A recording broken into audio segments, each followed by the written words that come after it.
What's your worldview and why that explains everything? Every one of us has a worldview, the lens through which we see life, morality, and truth. You may not think about it every day, but your worldview explains why you believe what you believe about abortion, gay marriage, transgender surgery for minors, immigration, justice, and even the meaning of life itself. The majority believe in God. Let's step back for a moment. Roughly 84% of the world's population identifies with some form of religion. The three great monotheistic faiths, Christianity, Islam, and Judaism, together make up about 65% of humanity. Add in other major faiths like Hinduism and Buddhism, and the number of committed non-believers or atheists is actually much smaller than you might think. The three big monotheistic religions agree on some crucial truths. There is one God who created heaven and earth. Human life is sacred because it comes from Him. Moral law is real and not simply up for debate or cultural trend. Shared moral foundations. While details differ, these faiths broadly agree on moral direction. Abortion. Human life has God-given worth and should not be destroyed casually. Sexual ethics. Marriage between a man and woman is seen as God's design for stability and family. Gender identity.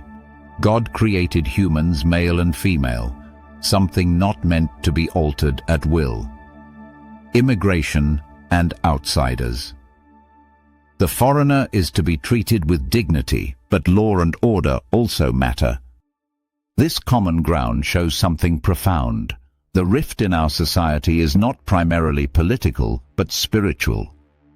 It's about whether we see ourselves as accountable to God or whether we believe we answer only to ourselves. Freedom assumed self-government. Here in America, our founders declared that our rights come from God, not government. But they also assumed that people would govern themselves under God's law. Freedom only works when people practice self-control, morality, and virtue. John Adams said, "This form of government is only suitable for a people that will govern themselves." If we cast aside God and His standards, freedom begins to collapse. Crime rises, families fall apart, and government grows stronger to fill the void. In other words, without God, liberty erodes. The ultimate question, life and death. But this isn't just about society, it's about your soul. Someday, each of us will die. If there is no God, then life has no ultimate meaning, and death is the end.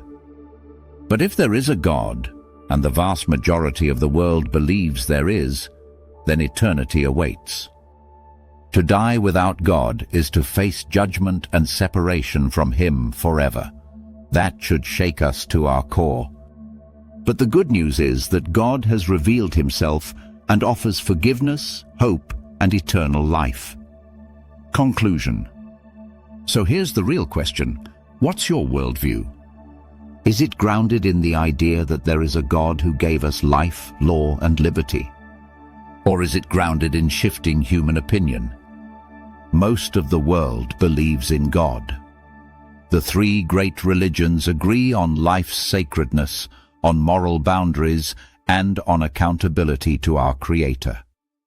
If that's true, then perhaps it's time to reconsider your worldview. Because if you want a society that endures for you, your children, and your grandchildren, and a life that matters, you need more than freedom and opinion. You need God.